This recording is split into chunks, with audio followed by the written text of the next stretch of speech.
welcome back. My name is Sally. I'm from Gillard Studios, and today I'm going to give you an introduction into how to price your photography services.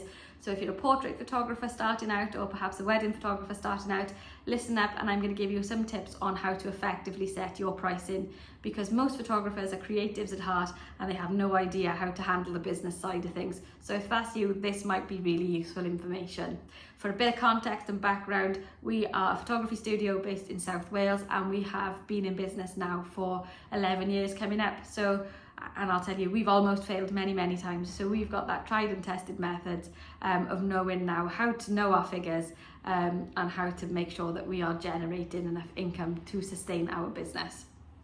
Okay, so the first thing you need to do is start looking at your numbers. This isn't going to be a massively in-depth tutorial. It's just going to give you a breakdown of the things that you need to consider and give you a bit of a structure on how to start setting your pricing. If you want more of a deep dive, we can come back and do, something where I've got a flip chart and we're actually writing numbers down at a later date. So anyway, moving on. The first thing you need to do is work out what your fixed costs of business are. Your fixed costs of business are any costs related to your business that will not change regardless of how many customers are going to come through your door.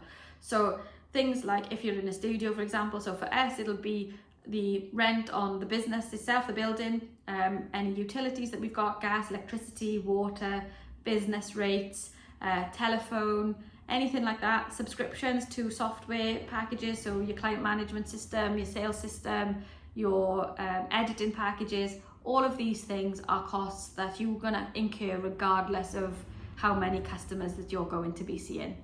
So the first thing you need to do is get that total. Once you've got that total, you've got an idea of how much it's going to cost you to run your business before you do anything else, before you see anybody. Then the second thing that you need to do is, coming out of the business a little bit, is looking at your personal survival budget. Now, your personal survival budget is how much it costs you to live. So that's going to be things like your rent or your mortgage, your utilities on your house, food, fuel, anything that you are spending in your personal life to be able to survive. That's going to be your personal survival budget. So include everything. Don't leave anything unturned. You've got your Netflix subscription, you've got your Disney Plus subscription and Spotify. All of that needs to be included because they're all expenses that you spend out for your business. So then when you add up your direct costs and your personal survival budget, you've got a figure there that's an absolute minimum that you need to turn over in order to sustain your business and yourself. Okay, so for argument's sake, that might come to £2,000. So before you even see a customer, the minimum that you need to earn is £2,000.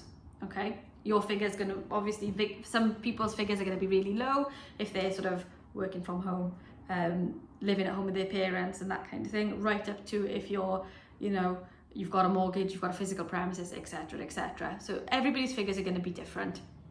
Then you need to look at what your fixed expenses are going to be. So how much does it cost you to service a client? So if you're a wedding photographer, it might be your travel expenses and maybe producing an album.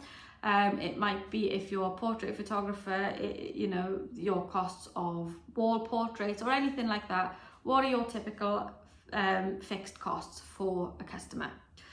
Then we need to sort of look at what your hours of work are going to be and how many clients you need to take on every month, or how many can you realistically take on every month.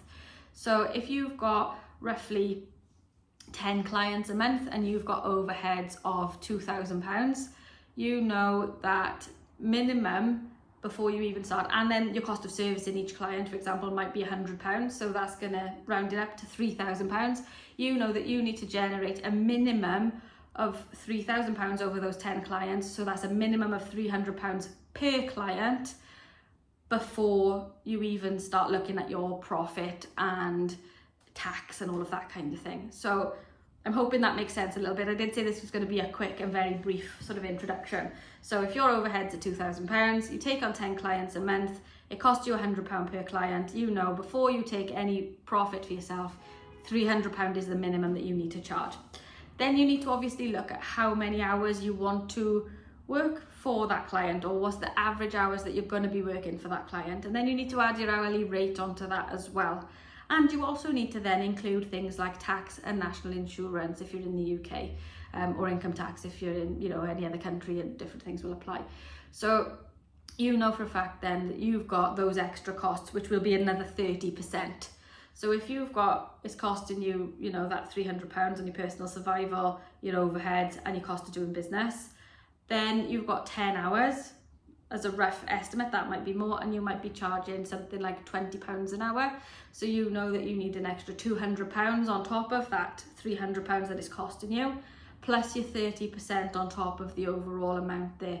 So that's 500 plus another 30% on that. Now you're making me do a quick math. So what's that? 50, another 150. So based on those figures, you need to generate £650 per client minimum.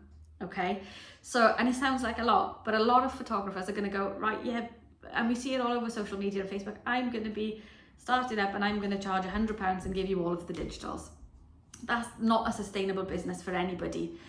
So when you look at the actual figures, you'll have a bit of a shock to realise that even with small overheads, your costs are needing to be quite high in order to cover your costs and be sustainable. And that's why when you see these little businesses popping up offering these small services at a very low rate, they tend to fizzle out very, very quickly. It's the established businesses that look, you know, more professional, that know what they're doing and they're charging accordingly. Those are the ones that are still going to be in business in 20 to 30 years from now. So I'm going to encourage everyone now watching to go do a task, look at all of your costs of business, make a list of all of your expenses, break them down into direct costs, fixed costs, personal survival budget, do your total, look at how many clients you are going to be seeing every month, how many hours you're spending with them, and how much you need to budget for your tax and insurance. And let me know in the comments what figure is your absolute minimum that you should be charging for your sessions, and what you're actually charging for your sessions. And let's see what the difference is. And then we can revisit and see if there's any sort of discrepancies in that, and hopefully do, you know, a more in-depth video on costing and pricing at a later date.